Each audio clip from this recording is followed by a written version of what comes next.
So, welcome to the Walking Shoulder to Shoulder Step 12 meeting. It is with much warmth and love that I introduce Young, who will be speaking for 30 minutes on our 12th step, which reads, having had a spiritual awakening as the result of these steps, we tried to carry this message to alcoholics and to practice these principles in all our affairs. This will be followed by Q&A. Over to you, Young. Thank you so much, Ollie. Thank you for your service. Hi, everyone. My name's Young. I'm a very grateful recovered addict. Hi, good to be here. Oh, it's good to be alive today. I was just sat here thinking, the reason that I'm sat here today, the reason I'm alive, the reason I'm not in a gutter smoking crack cocaine or doing the things that I used to do is because someone carried this message to me. We're talking about the 12th step. It's the reason I'm here because someone carried the flame to me. And the first time that happened, I was sat in a Salvation Army detox center, the first of many. And even though I didn't get it that time, not because the solution had changed, but probably I wasn't done yet. I thought I was done. I probably wasn't ready. How do I know that? I wasn't willing to go to any lengths that those guys talked about. I wasn't willing to pray. I wasn't willing to meditate.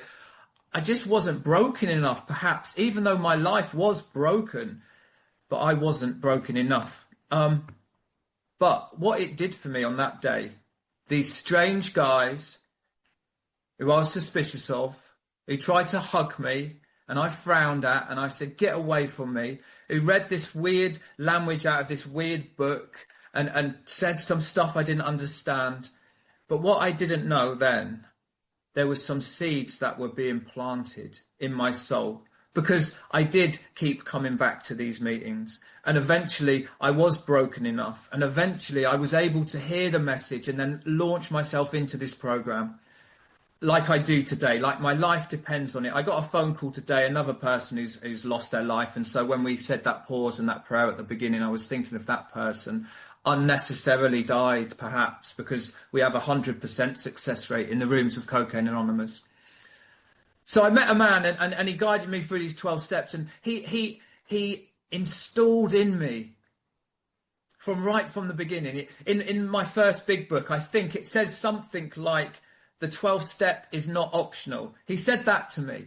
He didn't say it in a pointing finger, aggressive kind of way. He just said it with such conviction, such warmth, such love. I didn't know it, but he was practicing these principles in all his affairs. I knew there was something about this guy. And he said, it's not optional, Young, helping others. Well, but then he paused. And he said, it is optional if you want a really grey, dreary, middle-of-the-road recovery and you don't want to taste the God inside you. I'm kind of making that bit up, but he said something like that. That's what I imagine today he would have said. Because I know this to be true today. So he installed this in me and just to quote step 12, having had a spiritual awakening, something profound has happened to me. So that promise of that step from the process of going through these steps, like my life depended on it, getting some prayer life, meditation life, service, getting in the middle of this stuff we call Cocaine Anonymous, middle of these tribal circles, because what I didn't know, what was happening to me, even the fact I was getting in the middle and going to these meetings, some warmth was thawing out my heart as I was going through the steps. Because like I say to people that I take through the work, what are you doing between step work sessions? And it was all the things that I was doing that was waking up my soul. How I see the big book today in the 12 steps, which are like this treasure map. It's like the biggest alarm clock that I was ever given. And it's just woken up my spirit. It's woken up my soul, this spiritual awakening, this transformation that's happened to me and continues to happen to me. Because what I know today, the spiritual awakening is not a one-time deal. It carries on and on, dependent upon how much I'm turning to God, how much I'm helping people. And having had a spiritual awakening as the result, it's the result of these steps, the guarantee, the 100% guarantee if I follow these clear-cut directions. Why would I do that? Well, I understood step 1 was in my heart. I understood I was going to drink and use again, and I knew I was going to die. I knew that. I didn't want to end up like my friend who's passed. like many friends who've passed. And so that promise has come true. And then it says, we tried to carry this message. Now, what is this message? In its simplicity, this message is, I used to be a hopeless junkie. I used to sell my kids toys for crack. I used to try and stay clean, and I couldn't stay away from the first one for very long. And when I put one in, so I used to be like that. I used to struggle with life. I used to be angry, resentful. I've gone through these 12 steps and I've adapted them as a way of life, as a way, not just as an hour a week in a meeting, not just, to try and, but as a way of life over time. And I'm not like this today. That's the message in its short form. I don't think about drugs. My head stops twisting. I don't struggle with life today. And I don't say that with any sort of glee, because I used to struggle with life so much when I relied on me. And now I don't rely on my mind today. I rely on God. And then it talks about practicing these principles. And, these universal truths, these morals, these values that I always had. But what does it say in the book? Because the book matches my experience. I can have moral and philosophical convictions galore, but I can't live up to them. I know right from wrong, but why do I always do wrong? Why am I so dishonest? And then I feel terrible for being dishonest. And so what's happened to me, my experience is, as I started going through the steps and getting in the middle of this, what we do here, as I started praying and meditating, each step almost enabled me to see my flaws and enabled me to practice something that I hadn't practiced for a long time, such as honesty, such as tolerance, such as love, such as.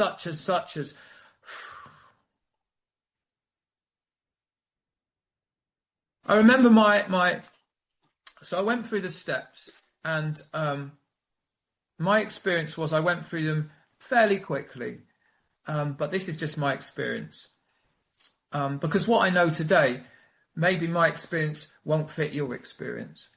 And very quickly, a few months in, I can't remember how long, but I was speaking in a meeting and someone asked me to sponsor them. And I felt terrified. This geezer was nothing like me. I'm an old junkie. He was a school teacher. He had a profession. He hadn't lost everything. And I thought, why is he asking me? He saw something in me. He felt something in me. This is what he said to me, like afterwards, because I'm like, why'd you pick me? I didn't feel qualified, but of course I'm qualified, because now I'm recovered, and now I have something to carry to him. And I didn't really know what I was doing in a sense, but my sponsor says, well, you've got the big book. You've got the instruction manual. All you have to do is call me up before each session, and then follow what I did. And then, of course, over time, I start getting my own flow, and I stick to the big book, and I adjust to each person, because everyone's different, and this person is still clean and sober today. He's just a few months less than I am. I'm coming up to 7 years, so he's like 6 and a bit years. And not because of me, I must say, because I thought it was at first. And my first 5 sponsees, who are still all sober, still all clean. And I remember all my other pals, all their sponsees are relapsing, and I'm like, yeah, I've got it and you haven't.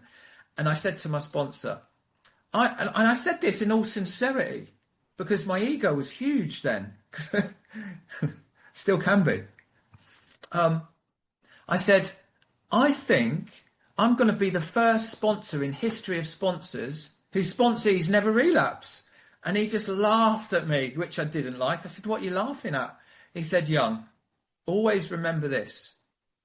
Any prospects or fellows or sponsees or whatever word you want to use that you guide through, and the ones that stay clean and sober, that's nothing to do with you. And the ones that relapse, which they will, that's also nothing to do with you. And I get that today, because all I'm doing is shining a light on the path, like all those teachers shined a light on the path for me. That guy is clean and sober today. Why? Because he was willing to seek God, to seek spirit. He always has been in service. He's always sponsoring others. He practiced just all the things that we were taught. And just another little story's just come into my mind. As I start helping others, and today I don't think I even choose that. It just chooses me. It just chooses me. Because I'm allowing God to guide me, and this is where I'm being guided. My second sponsee, he had a lot of health problems, and he had to have his toes amputated. And one day he had to have his leg amputated, right? So imagine this. And for a period of a few years, all these health things were happening to him. Never once did he moan. Never once. And so what do I learn from him? Everything. Courage, integrity, patience, hope, love. Man, what he's teaching me more than what I thought I was teaching him. He was helping me more than I was helping him. And when he had his leg cut off, which I can't imagine, what can I say to someone? What? So he said, just matter of factly, yeah, this has happened, Young. And then I said, are you okay? And we spoke. He said, you know the miracle of it? And I'm thinking, what miracle of it? What? He said, after the operation, I was placed in a bed, and the bed next to me was a drug addict, and I 12-stepped him. That blew my mind. What? And then the next call was a sponsee moaning about his dog or something. So this is beautiful. Humanity, spiritual, all these things that I had no idea. And what does it say? You will not want to miss out. Imagine if I wasn't doing this. I'd be missing out on these moments of wonder and these moments of joy and these moments of courage like I've never seen courage of these guys, of these fellows, of these people that used to be as broken as I were. And what does it say? I love this bit here in the big book on page XVII. It also indicated that strenuous work, one alcoholic or drug addict with another, was vital to permanent recovery. Wow. That is absolutely mind-blowing, that I can have permanent recovery as long as I keep in fit spiritual condition. What for me, one of the best ways for me to keep in fit spiritual condition? To spend time with you, to hold my hand out to you. Because when I'm spending time with you, I'm spending time with God. And when I'm spending time with God, I'm spending time with you. You know, I've heard someone once said, ask yourself, how much time are you spending with God? And how much time are you spending with God's kids? And this is, you know, at the beginning I said, having had a spiritual awakening, this transformation. So this transformation has transformed me from a person who was living like a sewer rat on his own, you know, just gnawing around, just trying to survive, to someone who's in love with people. Like what? Not all the time, but when I'm having a good day, I'm in love with people. I'm no longer practicing these defects in all my affairs most of the time. Practicing these principles in all my affairs. It's peppered throughout the book, kind of how my first sponsor, guided me and how he showed me, because that was really important. All these teachers that I met on my path were displaying this humility, were displaying this patience with people like me, were all holding their hand out to the still suffering drug addict in the rooms, in the hospitals, in the prisons. They were much of their time was given to this stuff. And at first I didn't understand it, and I thought, what's in it for me? And I think I said that to one of the elders once, because I come in and I want to take. I'm taking your biscuits or your cookies for our American friends. I'm taking the meeting hostage. I am taking. And one day I said, this 12-step thing you're going on about, what's in it for me? And someone looked at me and said, what's in it for you, Young? Sobriety, peace, harmony, a sense of well-being, a deep sense of purpose, meaning and direction, and a relationship with a loving God. Apart from that, nothing. So everything was there. And I believe, my experience is one of the byproducts of this spiritual awakening. I've got it written somewhere here, actually, that I wrote in my book, is that I'm just drawn. I'm drawn towards helping other people. It's not, oh, I need to go and help someone this morning. It's like, of course, I'm drawn to it. Something pulls me in. Like in the same way that my mental twist that would pull me back to drugs and alcohol each time, this power pulls me to the still suffering drug addict and alcoholic. That lack of power is my dilemma. Lack of power. But maybe this is part of the power. I did have something written in my book, but I can't find it. But throughout the book, it's peppered. You know, it says, my very life as an ex-problem drinker depends upon my constant thought of others. Now, this is only my experience, and I have to put this as a caveat. I am certainly not a saint. I don't have a perfect program, etc., etc. I'm a flawed human being. I'm perfectly imperfect. But usually my first thought in the morning is of someone else. Because over time, over these sort of coming up to 7 years, I've just done the same things every day in the morning, in my morning routine. I've done, and now they've just become without thinking, from the soul rather than from the mind. Perhaps like a ballerina or a martial arts person who's just doing this flow without thinking about doing the moves anymore, because it's no longer coming from this. And I believe 10 and 11 are kind of, they all flow into each other for me, but without 10 and 11, what am I bringing to step 12? Am I bringing spirit or am I bringing ego? Am I telling you what you need to do? You need to phone me every day and you need this and you need that. Or am I practicing the principles with you? Do I realize that I'm walking hand by hand, shoulder to shoulder, no one bigger, no one smaller. We are just on the level. Do I see that? Do I feel that? Can I embrace that and give you love even when you're being challenging, like you give me love when I'm being challenging?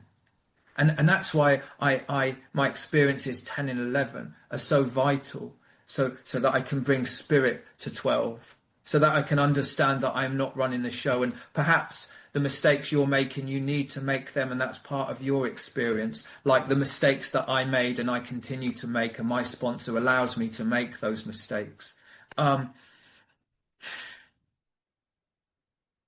of the things my teachers always do, particularly in the early days when I was a real whinger and I was always moaning and I was always complaining, and I'd phone up and go, oh my God, this is happening in my life, blah, blah, blah. And they'd always say, go and help someone. And they'd put the phone down. How rude of them.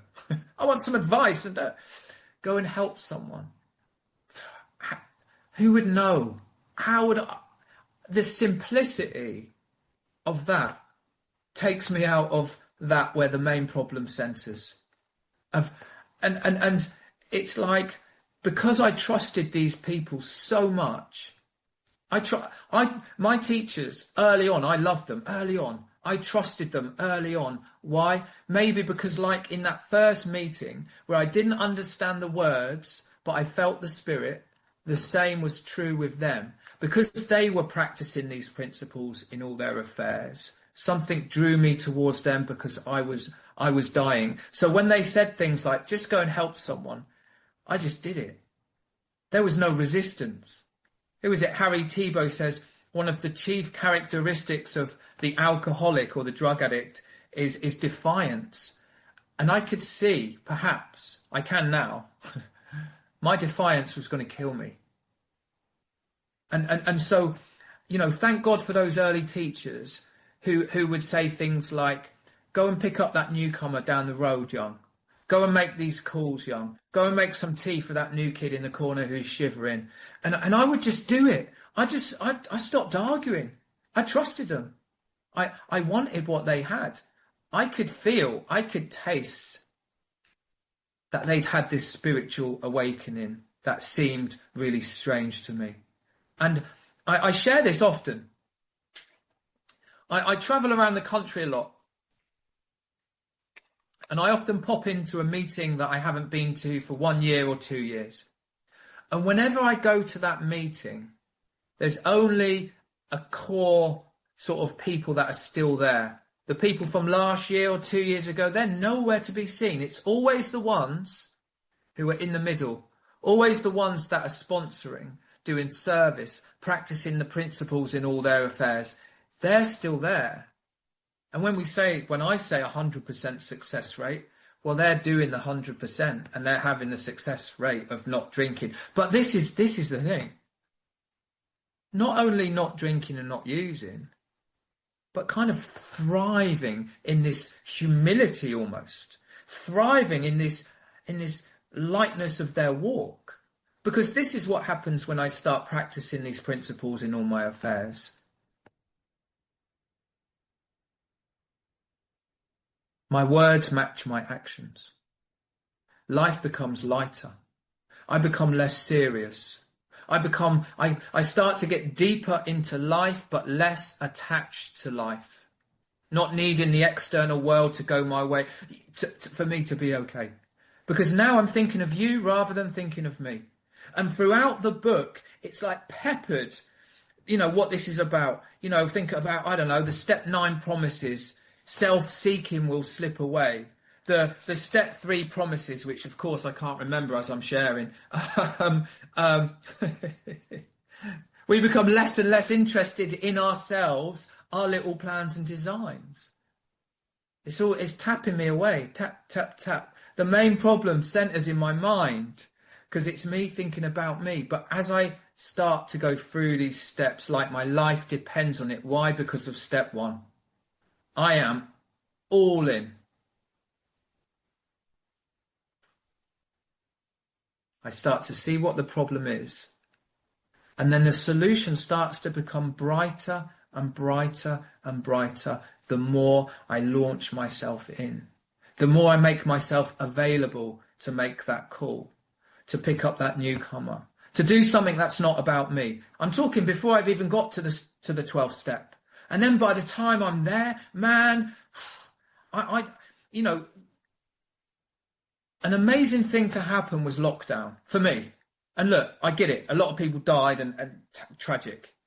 But I'm just talking 12 step here. Someone asked me to sponsor him during lockdown and I thought, this will never work. Because at this moment, I'd only ever taken people through the big book, sat down face to face. And I thought, this will never work. Man, well, he got lit on fire.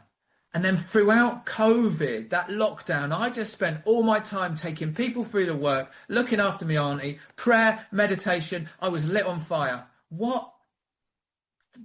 I wasn't thinking of me. And what I learnt there also, there's no limitations to carrying this message. The only limitations are in my mind. Because I still hear people say, you can't sponsor on Zoom and blah, blah, blah, and all things like that. The Spirit, God, doesn't see limitations. Some of the most powerful 5th steps I've done have been on a screen. And we've both cried and we've both got very deep in this beautiful thing that we do here. And this is it for me. This program is just about love and service and a relationship with God. Trust God, clean house, and help others. So as long as I'm doing those practices that keep me close to God, keep my relationship burning, keep growing in effectiveness and understanding, and I'm always in the work with someone, and I'm cleaning house in step 10, etc., and all the things we do, I'm always going to be, well, not just okay. I don't know. I don't know what's going to happen. So I started taking people through the work, and I've always done that from that day to this day. I've never had a time when I haven't been taking people through the work. I love it. It's a privilege and a pleasure. You know, what does it say in the book? We can help when no one else can. Like, a doctor's not going to sit down and talk about the mental blank spot or the phenomenon of craving. The doctor's not going to say, do you know, or even the rehab, oh, you're going to drink and use again. No, they're going to tell me things like, oh, it's going to be okay if you write a love letter or goodbye letter to your drugs and stuff like that. So I can help where they can't. At least I can talk about the facts about my illness and then say, can you relate to this? Do you want this? Are you willing to go to any lengths? Do you want something different than what you've got?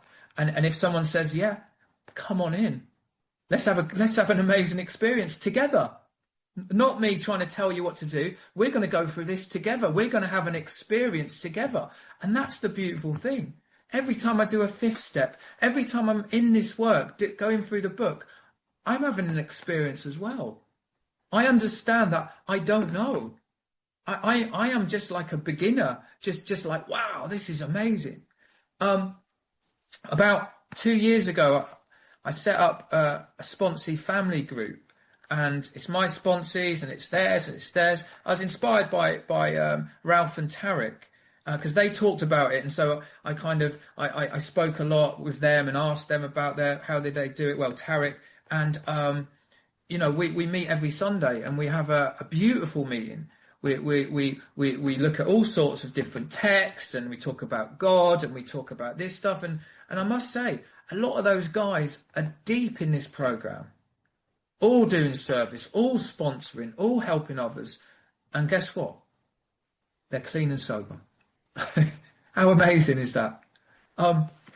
There's a bit in Bill's story. I've got a couple of minutes. There's a bit in Bill's story, and Bill says, I love this bit because it really matches my experience. What did he say? I think it's on page 14. Yes. For if an alcoholic or a drug addict failed to perfect and enlarge his spiritual life. Okay, we talked about this on our meeting the other day. Spiritual progress or spiritual perfection. Do you know what? I'm going to aim for spiritual perfection. Gandhi was a man like me. Mother Teresa breathed the same air. Why would I aim short? Now, of course, I'm never going to get there. Of course not. But I'm not gonna aim low here. I'm gonna aim for spiritual perfection. Every day I'm gonna just do the best I can do, and I will fall short, and I do fall short. Through work and self-sacrifice to others. Think about it, sacrificing the self. What's the root of my trouble? Self. And early on in my recovery, and people still say it to me today, they said, oh, you need to slow down, Young. You do too much in this program. You're going to burn yourself out. And I took that into meditation. That's exactly what I need to do. I need to burn out the self, because it's the self that causes me trouble. I've never lay awake at night because I've done too much in this program. I've never lay awake at night thinking, oh, I've been too kind. I've practiced too many principles in all my affairs today. Oh my God, what a nightmare. No. Could not survive the certain trials and low spots ahead. Life's coming. Life is life. And he says, you know, he was resentful in early recovery, but I soon found when other measures failed, work with another alcoholic would always save the day. I remember during my recovery when my auntie died, she was so close to my heart, and I was heartbroken, and I was in a lot of normal human pain. I just threw myself harder into helping others. And God allowed me to flow through that experience and experience the experience without running away from it. Experience death for the first time clean and sober. 30 seconds, right? I'm just going to end it on this. Page 102, working with others. We've got a whole chapter, working with others. Your job, my job, I've got a job description now. My job now is to be at the place where I can be of maximum helpfulness to others. So never hesitate to go anywhere if you can be helpful. You should not hesitate to visit the most sordid spot on earth on such an errand. Keep on the firing line of life with these motives, and God will keep you unharmed. I have a debt today, and it's a pleasure to try and pay that debt back one day at a time. If anyone needs some help, my number's in the chat. I'm always happy to talk about this beautiful, life-giving, life-changing program. Thank you so much for asking me to share. Thank you.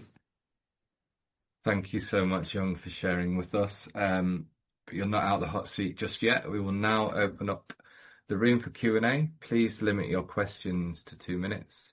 You can also post a question in the chat or anonymously to the service team. We especially welcome questions from our newer members. So yeah, get raising your hands. Okay, first up we have Andrew. Do you want to come in and ask your question?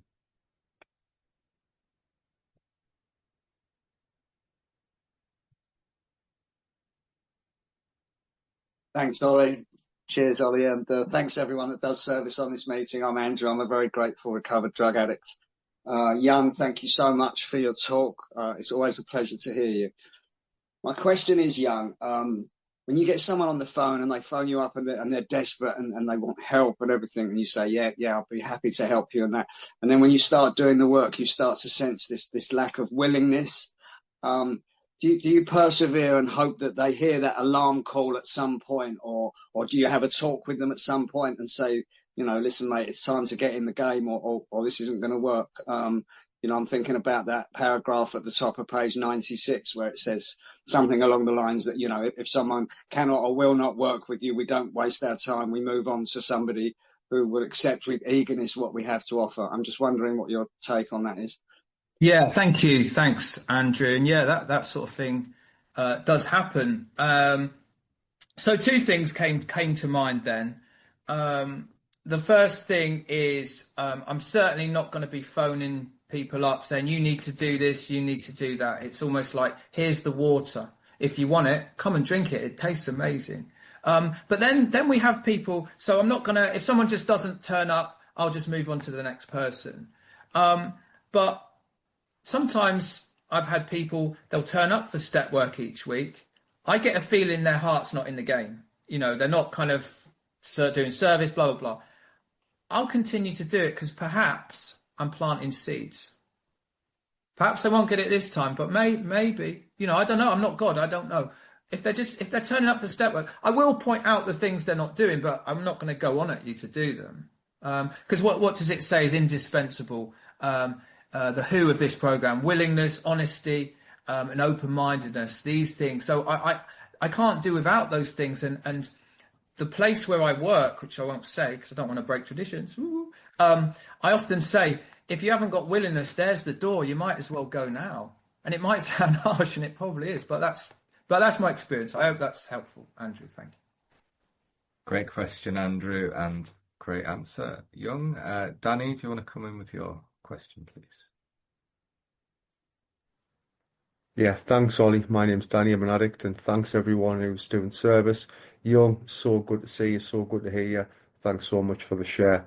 I've got 2 questions. First question is, what guidance would you give someone who is maybe new to sponsorship, new to service? Because when you spoke about having that fear when someone first asks you to sponsor them, I can definitely relate.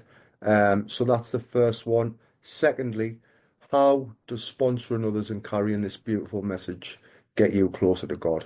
Thanks, mate. Nice one. Thank you. Thanks, Danny. First question.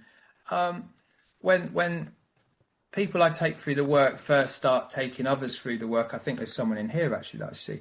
I say, just give me a bell before the session if you want, or we can have a session, or you can even sit in on one of my sessions if I'm taking someone through step 2 and you're going to do step 2. That's always helpful. Thank God we've got the big book and we've got some clear-cut instructions in there. So I don't have to reinvent the wheel here.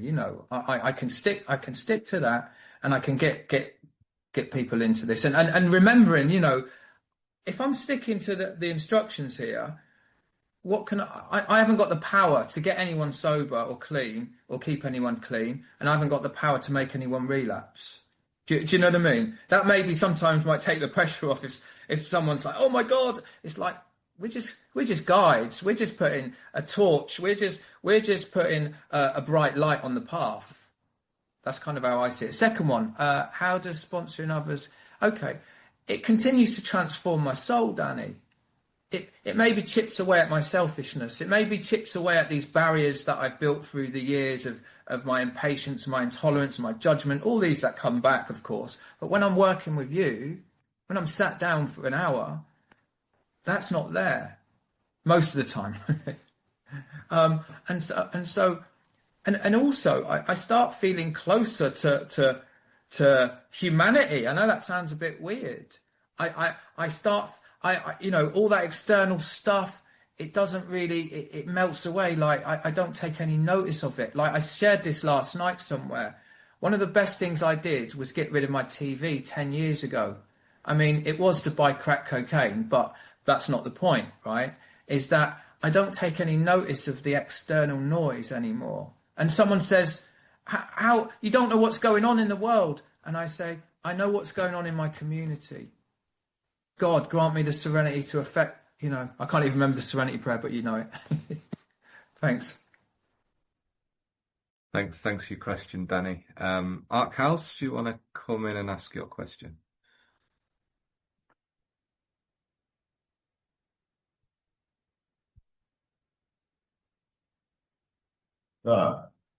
Yeah. Hi, I'm Luke, I'm an addict. Thanks for meeting, Ollie. Cheers for that. Yeah, I've got it's something like it's like I think blocking my journey in this is like to get to step 12 and like to do it. I think I'm doing everything I should and I'm really kind of getting things. But when it's come to step 5, I don't think I'm being fully, maybe not being honest, but I don't think everything has come, so I can't have that moment where I'm free, if you know what I mean. I don't know how I'm going to question this. I don't know. I just feel like I've got a blockage in my recovery now, and I don't know if I need to redo my step 5 and start all over again, or do I just keep going? I don't know. What do I do? I definitely Okay. Thank you, Luke. Somewhere in the book it says, friends of the newcomer, something can see the changes long before they can. I've known you since your day one, Luke, and I can see some huge changes have happened in you. And, relating to step 12, for me, this is where the changes just really... Did I feel I was really changed in that when I got to step 12? No, not really. I can see today that I didn't feel it so much. But when I took someone through their first step 5, whoa, something started to kind of shift a little bit. But yeah, just keep doing what you're doing, Luke. Keep doing what you're doing, man. Thanks. Thanks for your question, Luke. Jack, do you want to come in with your question, please? Hello, I'm Jack, and I'm an addict. Thank you, Young. I heard you before. Absolutely powerful. So you're brilliant to listen to, and I just always can consistently write down every time you're speaking, man. I needed to hear that today. Like to get my arse kicked back in the gear with this stuff. Like just a couple of days there, just mentally, just felt myself, stepping away from the things I should be doing. But I just want to ask you, I've done I'm on my step 12 there with my sponsor there, Ollie, and I've put the work and all in. But you just feel like maybe, do you feel like it's too soon to sponsor someone else? Like, and what would be your opinions on like sponsoring like a housemate or friend? Would there be anything you would suggest out there? Thank you. Okay, thanks for your question, Jack. When we do hear quite a lot of nonsense in the room sometimes. We've got to be honest, we do. And one of the things I used to hear was, you shouldn't sponsor until you're a year. Someone even told me you shouldn't sponsor until you're 2 years. And some people that had been around started getting angry with me because I was sponsoring when I was a few months in. And that's real nonsense, because, look, this is our life's at stake here. And something changes in us when we help others. And you think about the founding members of Alcoholics Anonymous. You know, they were out helping others. They didn't have hardly any sobriety. And so I would encourage you just to get out there, and something will shift in you if you're doing these other practices of 10, 11 also. The second question, look, this is just my opinion, and people would have different opinions. There's no kind of I'm right and they're wrong, or they're... I don't sponsor friends myself, but I will kind of point them in a direction of others that would. I would help them in other ways, but I wouldn't. But I know people that have taken family members through the work and it's been fine. So that's just my take on it. I have really kind of I'm very boundaried up when I'm taking someone through the 12 steps. I'm not your friend, etc. But after that, yeah, some of my sponsees that have been with me for years, you know, we're really tight. You know, we hang together and stuff. I hope that's helpful, Jack. Thank you. Thanks for your question, Jack. Sue, do you want to come in with your question? Hi, Sue, alcoholic. Hi, Sue. Thank you so much, Young. It was great to hear you. I was going to ask whether if you're taking someone through the work and then they drink or use again, what is your would you take that person right back to step one again and start going through again, or would you do like a recap on the steps, or focus on a particular step that you feel that person is maybe, you know, not quite sure on? What would be your thinking on that? Yeah, thank you. Thanks, Sue. I would go through the first 3 steps in one session with them. You know, that's what I do with people who relapse. I have a look if they've already done a step 5. Okay, let's just sit down, get into prayer, see if anything comes that wasn't there before. Did you do all your amends? You know, where's your 10 and 11 practice? Just kind of, I guess, just something's not going. Lack of power is someone's dilemma if they've picked up. So let's have a look at the areas where you're not seeking power. I know this isn't your question, Sue, but it's just coming out of my mouth. I never sack sponsees for picking up. You know, I don't do a 3 strikes and you're out thing. If someone's got willingness, because I remember I had willingness for many years, but just wasn't grabbing hold of this. So, you know, if someone's got displaying willingness, you know, let's have it. Let's get into this. I hope that's helpful. Thanks, Sue. Good to see you. Thanks for your question, Sue. Brendan, do you want to ask your question, please? Yeah, hi everyone. Thanks, Sean, for your share. It was really good. My question was just about how long should it take to get through the 12 steps? I was just at my step 1 last week, and a lot of people have been telling me you should only take 2-3 weeks to get through, but I like to take things a bit slower than that. So, yeah, what's your advice on that? Okay. Thank you for your question, Brendan. Again, you know, this isn't I'm right, you're wrong, Different people have different flows.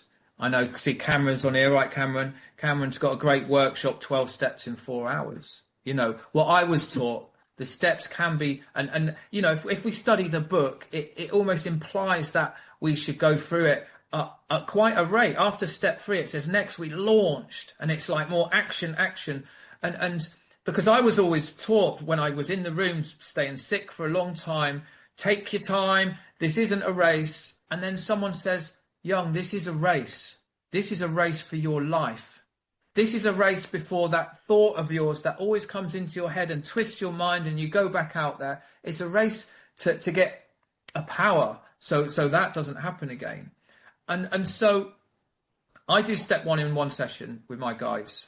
But what it was taught to me is that the steps can be gone through at a rapid pace, but then they're a lifetime to practice. They're a lifetime to practice, 10, 11, 12, etc. So I'm not going to kind of try and tell you what to do, Brendan. I'm not going to tell you what to do. I would perhaps speak to some different people that as well as your sponsor and see what it feels like. But for me, I can only talk about my experience.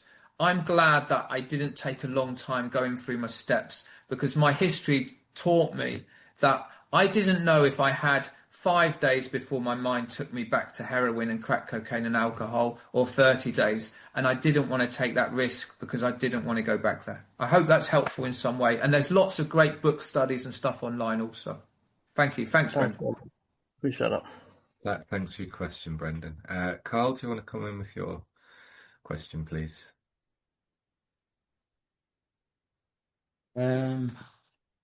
Thanks everyone that's doing service there. Thanks, Sean, for doing that. The question is, when you're meditating, when you're listening to your meditation, is it God's will? How do you know if it's God's will or your own thinking? Thanks, Carl. Thank you. Good question. I don't. I've stopped trying.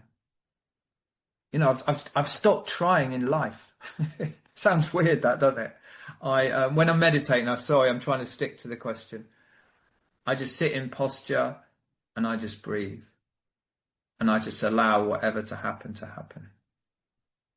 But when I first started meditation, all I could do was 30 seconds at a time because my mind was very busy.